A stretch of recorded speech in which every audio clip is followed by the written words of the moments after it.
Hi, I'm Dan. This is the best game ever made. Ever. Now, a lot of times these days with games, yeah, you're like, renegade cowboy, explore the biggest landmass ever created in digital space. And you're just like, bitch, please, I've got like 5 minutes for this. What you want is Geometry Wars, none of that faff. You're just a shape flying around, blowing up other shapes to get high score. Sometimes that's all you need, because I'm already a human in a world playing a game. I don't need to be a human in a world as a human in a world where I can then go and play a card game or fish. I just want to be a human in a world playing a game, and for the game to feel like it's a game and not a world. There's plenty out there, and for me, Geometry Wars represents the peak of this. It's not doing anything more than it needs to. Geometry Wars 3 sort of that, and it completely redacted from what made Geometry Wars as special as it is. You can just... I come back to this game like year in, year out. In fact, when I made my Steam account, probably about 15 years ago now, it was purely for Geometry Wars. This is what I got Steam for. This is the origin of PC gaming for me. This is all I wanted. Everything else that's come since has just been fluff, because all they actually need is this. You only really play other stuff, and I felt I should be playing something more, but when I just want to chill and play a flipping video game, this is where I land. Every single time. I'll be 70, 80 years of age. I won't be able to do very much at that point, but I promise you, inside my VR headset, there will be a screen, and within that screen will be Geometry Wars, Retro Evolved.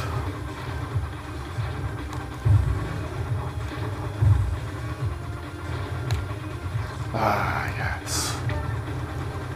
So, I don't actually know what my actual high score is, but I know it is over 500,000. I was introduced to this game by a particular friend, and we used to like score attack each other. When it actually first started, when he introduced it to me, I first ever played this. The first many times I ever played this was with a mouse and keyboard, and it took me a little bit of time to get used to it with the analog sticks, which is a little bit ironic because the origin of this game, when I believe it was Project Gotham was being developed, they needed something to just like test the control of the analog stick, and they just made this and then put this within Project Gotham. So the actual proper like first release of Geometry Wars Retro Evolved is just as like a mini game within Project Gotham for the Xbox. And it just makes it pure. They just had to make something to just test controls, and they landed at this. Just this sort of quick fire spawning, pattern recognition, score attack, Asteroid. It's like when you like saw the game Asteroid and you imagined what it would feel like to play. This is that realised, because Asteroid wasn't fun really to play. It wasn't, you could have fun with it, but when you saw it and you imagined the feeling, that's not what you got. That happens a lot with games. The feeling you imagine when you see it isn't the one you get when you play it. That is the case with this. Once you get past like the initial frustration of, just sort of being a noob with it, you can eventually end up at the point where you can just sort of enjoy it. I don't need the roguelike mechanics or unlocks to keep me going back for just one more game, because the game is fun, and so I already just want to go back for one more attempt.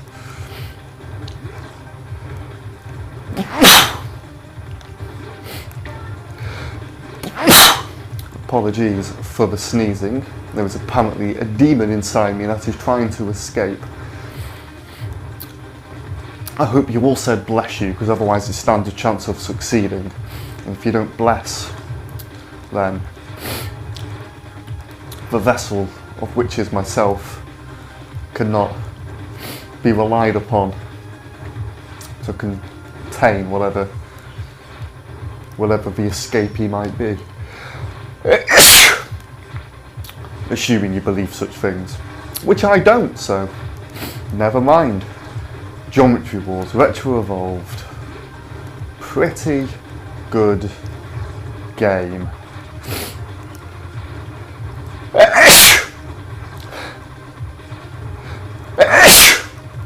Oh, son of a...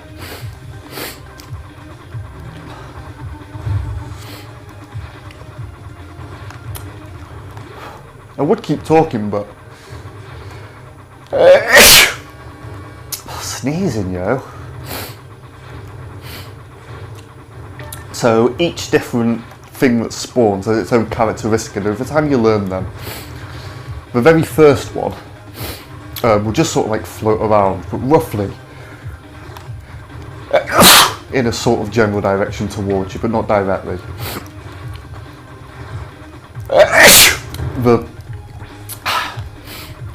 The blue ones, where are they? There isn't any right now. Oh, there's one. I just shot it.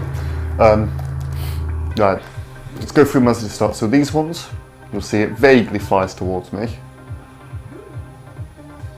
Okay, maybe not. Maybe they just do their own thing. Yeah, so these just do their own thing. These ones you can see will follow you. So if you want to, you can just like gather a load of them.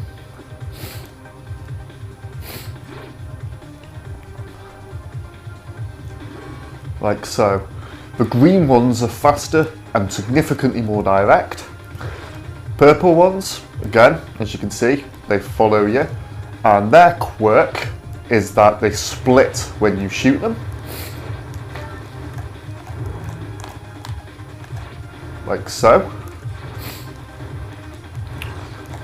These are called wormholes. When something hits them, usually it's going to be your bullets, they activate and they draw anything in. Once they've drawn things into a certain point, they will then blow up. When they blow up, you then get those like smaller blue sort of like circles, and they will follow you and will do so pretty damn fast, and there'll be a few of them. Ooh.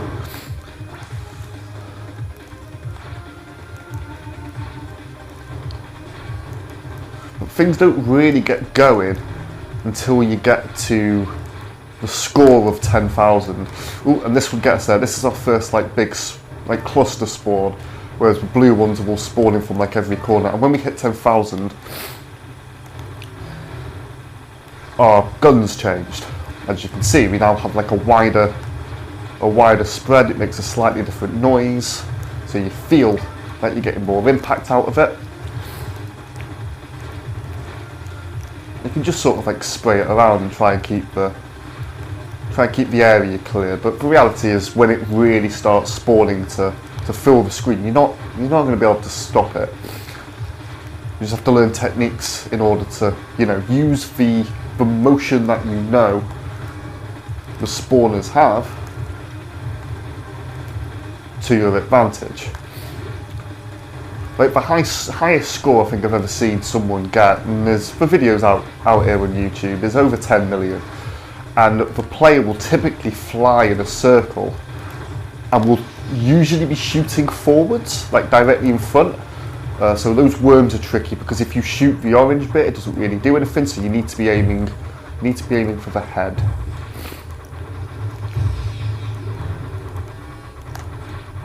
Ooh.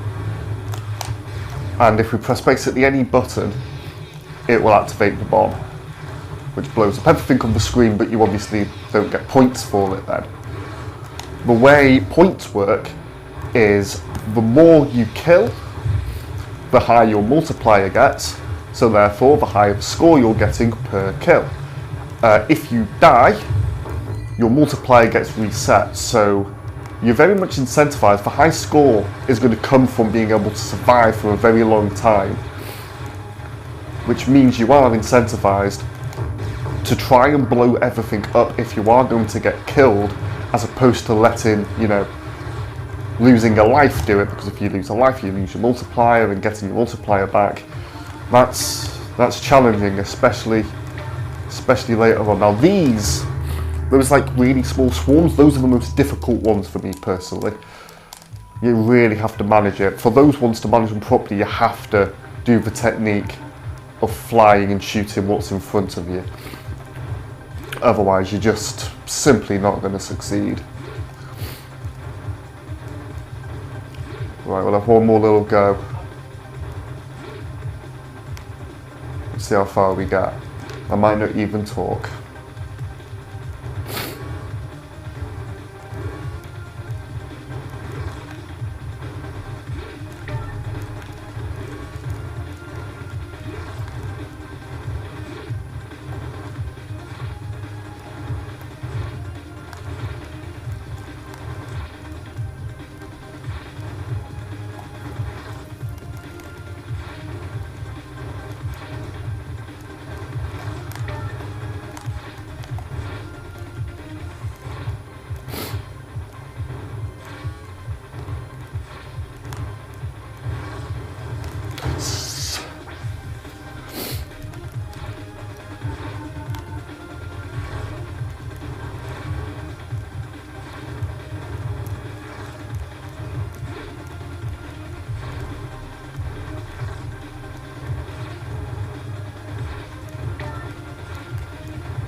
Best game ever!